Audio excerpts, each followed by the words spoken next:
Aloha, schöne Seele. Ich grüße dich ganz herzlich und ich freue mich, dass du hier auf meinem Kanal jetzt vorbeischaust, denn ich habe mir gedacht, so ein Channeling zu Ostern, das wäre doch was. Schön, dass du also jetzt hier mitmachst, sozusagen mitlauscht, vielleicht auch mitbewegst. Ich habe keine Ahnung, was da jetzt kommen wird. Lassen wir uns gemeinsam doch einfach mal darauf ein. Schön bist du da. Überhaupt, schön bist du da in dieser Zeit. Es ist unglaublich beruhigend zu wissen, dass viele, die auf dem spirituellen Weg sind sozusagen oder eben immer mehr sich selbst entdecken und dass wir viele sind, ist ein gutes Gefühl. Also danke, dass du dir jetzt die Zeit nimmst und ich lade dich herzlich ein, bewusst und tief ein und ganz bewusst und noch tiefer auszuatmen und dich einfach mit mir gemeinsam jetzt einen Augenblick auf die Informationen aus der geistigen Welt einlassen. Ich bin sehr gespannt. Danke. Atme tief und bewusst.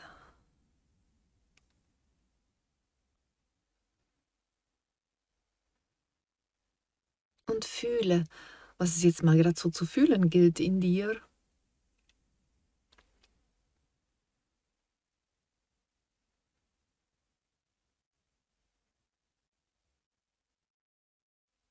Und lächle.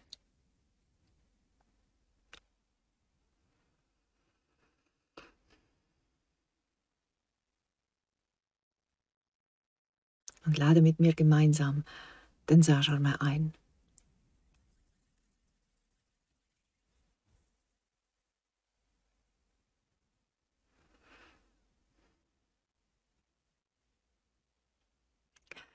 Ich grüße euch, ich grüße dich, du wundervolle Seele. Was für eine Freude, dir einen Augenblick begegnen zu dürfen in einer Zeit, die so vieles in sich birgt. So vieles, das freudvoll und so vieles, das eben dem Leidvollen gewidmet ist, sprich deren Veränderung ansteht. Und mir, Meister Graf von Saint-Germain, ist das eine ganz besondere Freude, in dieser äußerst transformativen Phase auf dieser Erde dir beizustehen. Nun, liebste, wundervollste Seele, die du ein Menschenkleid trägst, lass uns jetzt zu Ostern uns einmal ganz bewusst noch einmal auf diesen deinen Freund, deinen Anker in dieser Zeit, deinen Begleiter, lass uns mal gemeinsam noch mal ein bisschen auf die Reise gehen, auf ein neues Verständnis. Denn gerade da steht jetzt viel an im Äther. Dein Freund, dein Körper und du. Wie steht's da so um eure Freundschaft? Wie liebevoll kannst du sein mit ihm jeden Tag? Wie liebevoll kannst du sein in dieser Beziehung, in dieser Verbindung, Freundschaft zu deinem Körper? Grundsätzlich fällt es natürlich leicht, wenn alles wunderbar läuft. Alle Organe schön miteinander funktionieren, überhaupt das ganze physische Kleid eben reibungslos seine Arbeit macht. Wenn dem aber nicht so ist, dann wird es schwierig. Und es gibt zwei Elemente, die es zu unterscheiden gilt. Das, was tatsächlich nicht funktioniert, und das, was du glaubst, sollte anders sein. Und da bitte ich dich, einen wesentlichen Unterschied auch jetzt in deinem Bewusstsein zu machen, nämlich dein Bild über deinen Körper und wie er sein sollte und seine tatsächliche Funktionsweise oder eben nicht reibungsloses Funktionieren. Zweiteres ist sehr, sehr wichtig und basiert auf ersterem. Wenn du also ein Bild von dir und von deinem Körper hast, wie er ausschauen sollte, wie er funktionieren sollte, sprich, in den meisten Fällen er sollte anders sein. Oder sie. Oder es. Es sollte einfach anders sein. Dieses nicht einverstanden sein mit dem, was jetzt ist ein Schmerz, ist eine schwere Energie, die du täglich mitschleppst. Und die du im Prinzip als Nahrung oder sagen wir als Salz und Pfeffer über jegliche Nahrung streust und immer mitnährst diesen wunderbaren Körperfreund. Es ist ein ständiges Nein, eine ständige Ablehnung, immer so ein bisschen Sand im Getriebe. Und du kannst dir vorstellen, es ist wirklich nachvollziehbar, dass das auf Dauer nicht gesund macht und auch nicht für Gesundheitsfragen förderlich ist. Also, einer der wichtigsten Punkte ist also dein Bild zu deinem Körper und zu seiner Vergänglichkeit, und das ist absolut in Ordnung so, dass er auf dieser Erde bleibt, auch wenn er aufsteigt, dass er und die Ebene, aus der er stammt, ist und auch bleibt und du mit deinem Bewusstsein dich weiterentwickelst, auch dann, wenn du ins sogenannte Jenseits übergehst. Es ist in Ordnung, dass der Körper so ist, wie er ist. Er gehört zu dieser Erde. Es gibt die Theorie, ihn mitzunehmen. Das stimmt und stimmt auch nicht. Es stimmt insofern, weil die Verbindung, das heißt der Ätherkörper, der lichtvollere Körper, eine Form des Ausdruckes von dir ist. Aber du bist nicht dieser Körper. Er ist in Verbindung mit Mama Gaia, Teil von ihr. Er ist der Part auf Erden, der ganz und klar der Natur hier entspringt. Und du wirst ihn also eines Tages zurückgeben. Und das wird ja gerade auch so wieder ins Bewusstsein eingefügt. Deswegen ist es so wichtig, ihn liebevoll und rein zurückzugeben. Und da sind vor allem deine Gedanken und deine Meinung über ihn gefragt. Je nach Lebenssituation sind da halt schon viele Medikamente, diverse Operationen und Veränderungen vorgenommen worden oder hatten vorgenommen werden müssen. Das ist alles in Ordnung. Ich spreche jetzt gerade nicht darüber. Ich spreche ganz klar über deine Einstellung zu deinem Körper, seine Vergänglichkeit, seine Herkunft und deine Freundschaft zu ihm. Er ist, wie er ist. Er ist der Ausdruck dessen, was dein Leben mit dir gemacht hat, könnte man sagen. Du bist aber nicht Opfer davon, aber auch nicht Täter. Es ist einfach die Summe aller Situationen, die gewesen sind im Hier und Jetzt. Bitte, erlaube deinem Körper, diesen Ausdruck so darzustellen, wie es ihm jetzt möglich ist. Und liebe ihn dafür. Liebe ihn dafür heißt tatsächlich Ja zu sagen. Damit meine ich aber nicht, dass du Ja sagen musst zum Schmerz im Sinne von wow, finde ich toll oder meinetwegen Übergewicht oder Untergewicht oder sonst irgendetwas. Nein, das meine ich nicht. Nur ein Ja zur Situation, denn da bist du ja schon drin. Also lohnt es sich wirklich nicht, gegen Windmühlen zu kämpfen. Hast du wenig Chance und vertust die Chancen, die du hättest, in Frieden zu kommen. Die jetzige Zeit lädt dich dazu ein, friedvoll in Austausch mit diesem irdischen Aspekt von dir zu kommen und mit ihm in Frieden zu sein. Nicht zu kommen zu werden, sondern zu sein mit dem Ist-Zustand. Wie das funktioniert? Ehrlich gesagt nichts leichter als das. Atme. Atme bewusst und tief und hör auf deine Bewertungen. Aua, das tut aber weh, das ist nicht gut. Oder gibt es ein paar zu viele Kilos oder Ähnliches. Hör auf diese Stimmen und nimm sie dir zu Herzen, wortwörtlich. Nimm diese Stimmen, diese Ideen, diese Vorstellungen in dein Herz und atme mit ihnen. Stell dir vor, es wäre dein Spiegelbild, mit dem du da dich hinsetzen kannst in deinem Herzen. Da gibt es einen tollen Stammtisch. Setz dich dahin und geh in Diskussion. Wieso siehst du das so? Wieso ist das für dich so? Und frag nach, bleib dran. Diskutiere mit dir, respektive mit diesem Anteil über diesen Körper. Aber in deinem Körper, nicht nur in deinem Kopf, sondern wirklich so ganz, ganz, ganz in dir, in deinem Zentrum sozusagen. Denn dann wirst du sehr schnell entdecken, dass diese Stimmen nicht nur die deinen sind, sondern unter anderem auch von der Gesellschaft antrainierte. Und gerade diese Aspekte gilt es jetzt zu heilen. Denn sie sind alt. Wenn es aber um Schmerzen geht, dann verstehe auch, dass der Weg bis hin zu diesen Schmerzen ein langer war. Viele Situationen haben sich gehäuft, bis das der Ausdruck war oder eben ist. Deswegen darf sich das auch ein bisschen Zeit nehmen, um zu heilen. Und die Frage ist, bist du bereit, all die Dinge, die summa summarum zu dieser Situation geführt haben, wirklich zu verändern?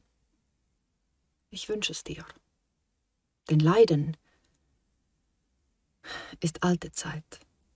Vergeben ist das Neue. Schließe Frieden mit deiner Vergangenheit. Lass es, bitte, lass es sein, dich über alte Dinge aufzuregen, über die viele Schokolade, die gegessen wurde, die falschen Medikamente, die eingenommen wurden und so weiter. Es ist jetzt, wie es ist. Das ist unser Ist-Zustand, unser Ausgangspunkt für Neues. Wenn du dir bewusst machen kannst, dass dein Körper ein Bewusstsein hat oder ein Bewusstsein ist, mit dem du ins Zwiegespräch kommen kannst, wir nennen das gerne deinen Körpergeist. Damit meine ich die Vielzahl von verschiedenen Aura-Anteilen sozusagen, die in ihrer Summe auf irdischer Ebene tatsächlich ein Bewusstsein haben. Und mit ihm kannst du sprechen. Du kannst ihm sagen, dass alles, was zu diesem Schmerz in deinem, ich nehme jetzt mal Knie, geführt hat, dass du um Verzeihung bittest. Wieso um Verzeihung, wenn niemand schuld ist? Das ist eine schöne Geste. Und vor allem hat es diesen vergebenden Aspekt in sich. Also, es tut mir leid. Alles, was ich dazu beigetragen habe, dass dieser Schmerz jetzt in meinem Knie deine Art ist, geliebter Körper, mir zu zeigen, dass wir da etwas in den Fokus rücken dürfen. Es tut mir leid, dass ich achtlos war und dich habe leiden lassen. Jetzt bin ich da und ich danke dir für die Chance, jetzt mit dir diesen Aspekt zu heilen. Alle Informationen, die ich in diesem Knie mit dir gemeinsam abgespeichert habe, wir dürfen sie jetzt vergeben im Sinne von löschen. Und neue Energie wie Liebe, Wohlgefühl, Stabilität, Freiheit und Gesundheit einspeichern. Danke, dass das jetzt so ist. Simpel, nicht wahr? Da gibt es wohl einen Anteil im einen oder anderen, der sich da fragt, und das soll helfen? Habe ich alles schon probiert. Es gibt einen Unterschied zwischen tun und probieren. Es gibt einen Unterschied in an dich glauben oder einfach mal schnell machen. Es gibt einen Unterschied zwischen schöpfen und den Pfad trotzdem, aber mit einem geschlossenen Auge einfach weitergehen. Was ich damit sagen will ist, glaub an dich. Jetzt sind Tor und Türen offen, damit du deine Schöpferkraft entdecken kannst und wirklich entfalten kannst. Also heile. Heile dich, heile dein Bild von dir. Im ersten Schritt nimm mal an, dass das jetzt so ist und dass das einfach die Summe von allem ist und dass das okay ist. Okay, weil es unsere Ausgangsposition ist, um weiteres Neues zu schöpfen. Das friedvoller, liebevoller, heilender und heil ist. Also sprich mit deinem Körper.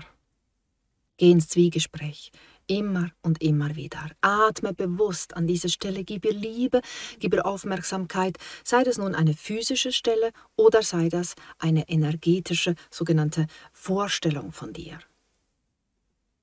Immer wieder, ich bitte dich. Nimm dir Zeit, dieses irdische Kleid mit Liebe zu überschütten. Du hast viel Zeit darauf verwendet, ihm das Gegenteil zu offenbaren. Zumindest dann, wenn dich was triggert. Dann wird's dir bewusst. Und manche Krankheiten, die man von Geburt an mitgenommen hat, da darf man schon sagen, da kann ich nichts für. Ja, das stimmt, niemand kann irgendwas dafür. Aber man kann was dagegen oder eben dafür tun. Und das tust du.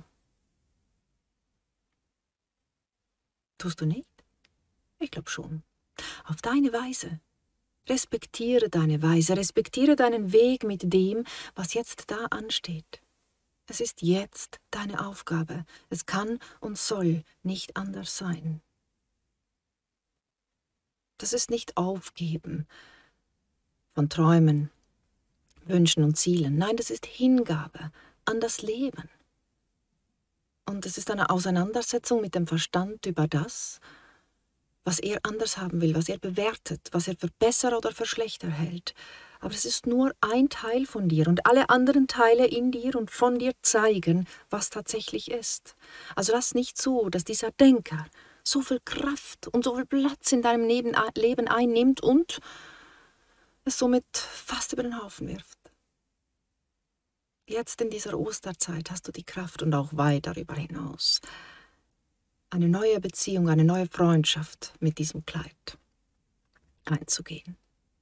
Liebevoller, respektvoller und achtsamer zu sein. Und so wirst du Energie aufbauen, mächtig viel Energie aufbauen. Denn Grund und Basis aller deiner, eurer Schwierigkeiten auf körperlicher Ebene, seit Geburt an bis heute, ist ein Mangel an Energie. Wenn du diese Energie aufbauen kannst, kann der Körper mit der Krankheit, mit dem Unfall, mit der überhaupt vorausgesetzten Situation einen neuen, heilsameren Umgang finden. Also schöpfe Energie, bau dich auf, baut euch auf und helft einander. Meditiert miteinander. Steht zusammen und genießt die Liebe. Die Liebe auf Erden, die Liebe zum Körper, die Liebe zum Leben, die Liebe zum Sein. Ich bin Meister Graf von Saint-Germain und ich liebe dich. Und ich danke dir. Sprich mit deinem Körper. Atme und fühle. Es ist eine gute Zeit, liebevoll mit dir zu sein.